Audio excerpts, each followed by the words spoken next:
two microphones here. Put your hand up if you'd like to ask a question, and make sure I know where the mic is. Sometimes I'm not sure where it is. So we'll pass it around, guys. Maybe keep one on the left and one on the right. So we'll start with you, sir. Or no, behind you. Yeah. Good morning, Pat. Welcome to Eden Gardens. It is one of the luckiest ground you are playing here. Your Allen Border won here. So that team had consistency in the opening pairs. Jeff Marsh and that David Boone. They were more consistent, but in your this team, the consistency is lacking. Warner has played, I think, all the as an opener he played, but you have permutated and there is permutation combination in terms of opening pair. What would you say about this pair, opening pair, which is very important for 50-over match? Yeah, I mean, I think we've got a great opening pair in Trav and Davey. Trav obviously missed the first half of the tournament due to injury, but in that New Zealand match, you saw the way they took the game away from him in basically the first 10 overs, and that's how we want to play.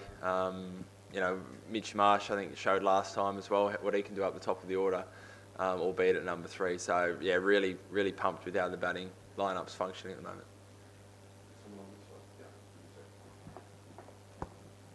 Hi, I write for the Midday, Arup Chatterjee. Tell me, how important is South Africa beat you in the league stage, but they have a very poor record against you in the semi-finals. So how does all these things count? And it's a slow wicket, it's a different kind of wicket. So pace bowling side, how are you going to tackle all that? Yeah, I don't think it counts for too much. It's obviously you start from scratch every time you play. They're a team we've played quite a lot and know quite well. But as you said, this wicket's probably going to be quite different to, say, the South African series that we just played against them a couple of months ago. So I think, what helps us is we've got a lot of guys that have been in this situation before, that have won One Day World Cup, T20 World Cup, various other tournaments in big moments. So I think that really helps. You can draw on that in the middle of the contest. Yeah, in terms of the wicket, it does look like it's probably going to spin a bit more than some of the other wickets. Which again, it's the same for both teams. So it might just be a slightly different pace game, but I think it's still pretty evenly matched. Pat, South Africa have had some great sides and never played in a World Cup final. So how do you think that that sort of legacy or history will weigh on them in a big game like this? Yeah, hard to say. It's, again, we feel lucky that we've been in these situations quite a bit, a lot of our players. So it's, you know what it takes, but also you're not really weighed down by history. You get more excited about the challenge and, just get stuck into what needs to be done. So, yeah, hard to speak on their behalf, but yeah, I do know kind of each World Cup, it does seem to be the story that South Africa haven't quite achieved, obviously, what they'd set out to do. Pat, 7 on the bounce, given the way you started the World Cup, does that put you, even though it's a fresh start, knockout, etc., does that give you the momentum against a team which played here and lost pretty badly this month? Yeah, it's hard to say. I think, we've come a long way since the start of the tournament. First 2 games are 2 tough teams to come up against. India and South Africa played really well that day as well. But I think I know we've got better as a team since then. I think we're a bit more aggressive with our batting. We're taking the game on a bit more. We've posted 400 a few times. That's a scary proposition. And then with the bowling, I think we've just got better and better in all phases. So feels like we're really well placed. We've obviously played a lot of cricket over the last month, and it just feels like everyone knows their role and it's starting to click. Yeah, Pat. Just going back to the mental side of things, I just wondered if you could elaborate a little bit more. I mean, a lot of players in your side T20 have been T20 World Cup champions. Some from that 2015 campaign as well. How does that affect the way that you approach a big game like this? Is there an ease? Have you talked about what you've done in the past and and what you need to do this time. Could you just talk a little bit more about that? Yeah, I think there's a couple of different ways you can go about it. You can either build it up as, the most important game of your life, or you can, business as usual really. And I think when, with experience, I think just keeping it pretty chilled and business as usual for our group seems to be the way to go. So, you draw back on those past wins, but you also just draw back on the last few weeks and know that us at our best is good enough. So you don't need to try and push it too hard. But I think there's a quiet confidence, and I think our team plays our best when we've got that. Extension of the previous question. I mean, the first ODI knockout World Cup match for you as a captain. Is there anything different for you? Is it feel differently or? No, again, we've played 9 matches in the last kind of 6 weeks, so lots of lessons along the way there.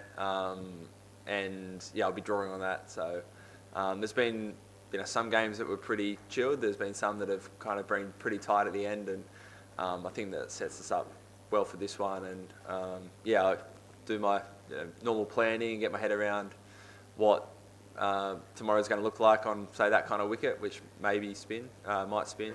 But I don't think you see anything too different. Raj, do you want passing that back to the left? Louis on the left. Pat, how much have you guys been looking at the forecast and suggestions of a cyclone or whatever might be coming? And just in terms of that, like if there was some rain and you went into that reserve day, like it would give you a really tight turnaround between the semi and the final. I mean, it's already a tight turnaround, right? Like, have you thought about all those things? Yeah, I had a bit of a look at the weather.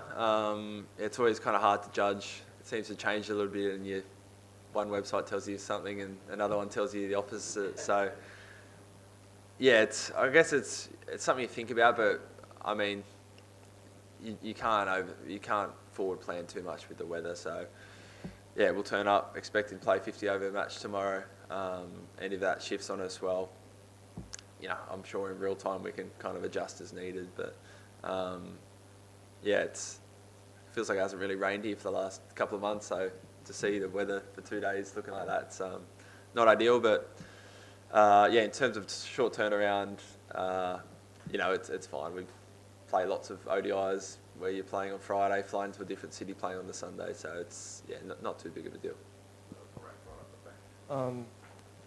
Pat, just going back to the history between the two teams, like how many times have you seen that Australia-South Africa semi-final on television over here? It's on all the time.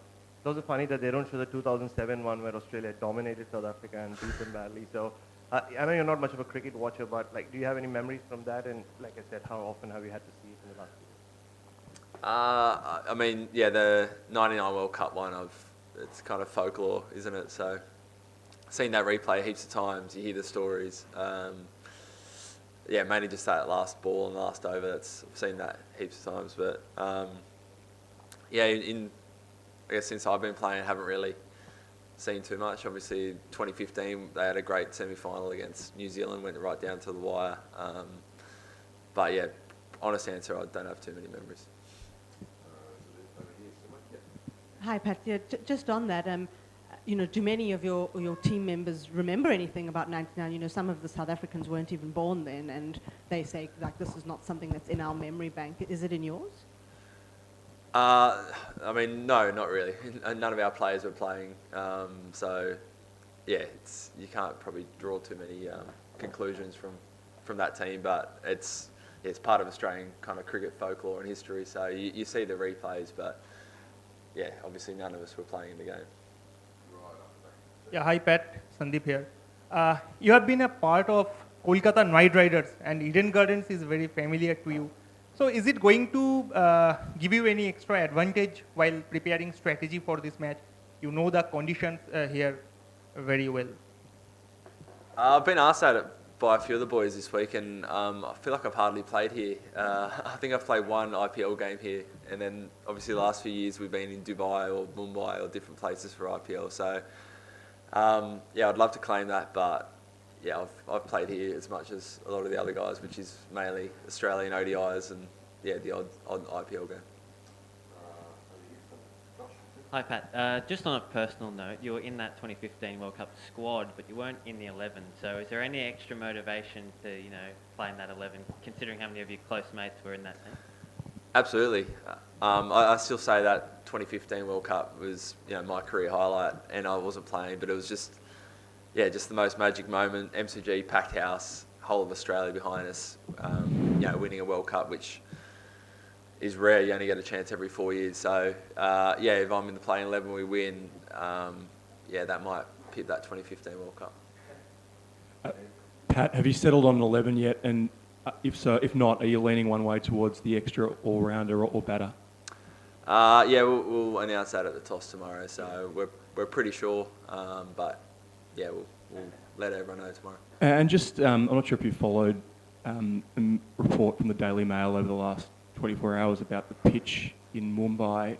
Do you have any concerns about the integrity of the pitches at this tournament and potential Indian control relative to the ICC? I saw that. Obviously ICC have an independent pitch curator who manages that, so I'm sure they're all over making sure it's fair for both teams. So far this tournament that we've played on, I haven't seen any issues.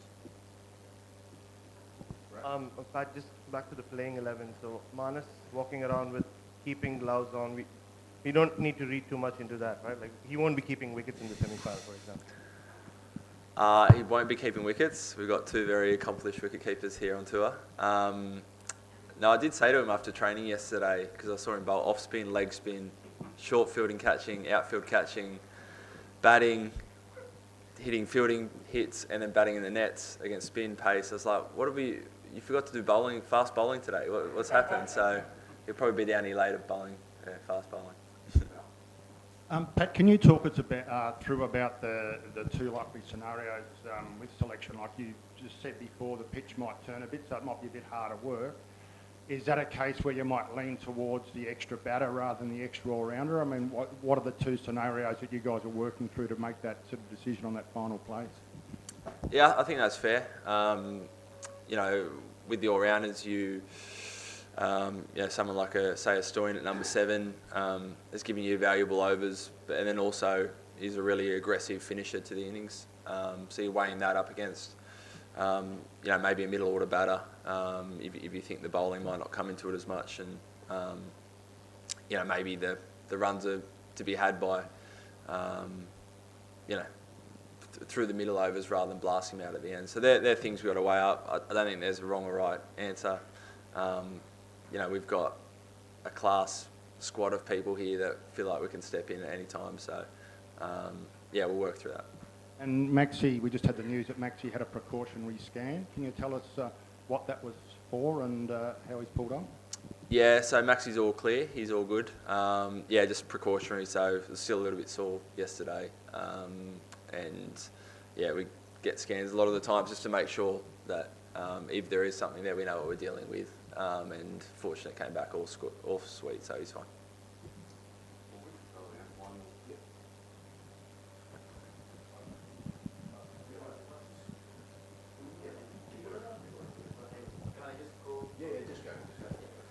Pat, this is an old conversation that's been revived by Waka University, saying that we shouldn't be using two balls through the innings. Now, Sanat Jayasuriya has kind of waded into it and saying pretty much the same thing that Waka does. As a premium fast bowler, as someone who's used to be seeing this ball not reversing much, although it has been here, what's your opinion on this? Anything that favours the bowlers, I'm normally in agreement with. Again, it's the same for both teams. I think in some ways over here in India, the ball actually deteriorates okay. So sometimes at the end of the innings, the scoring isn't as free-flowing, say, in Australia or some of these other countries. But there's no doubt, the ODI cricket nowadays is a million miles away from the ODI cricket from 20 years ago, where they used to use one ball and used to reverse swing a meter. So back in before 2001, your team are inspired more than inspired against South Africa. Sorry, what was that? More inspired? Watching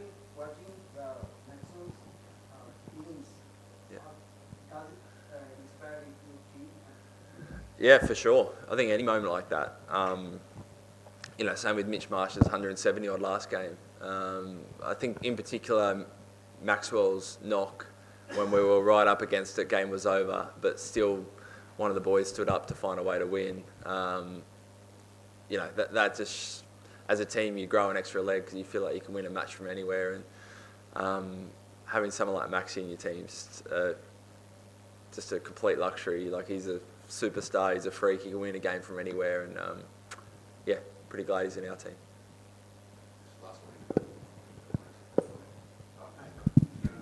From a captain's point of view, when you look back the legacies of Steve Waugh and Ricky Ponting, where do you see yourself as a captain and just one step away from the World Cup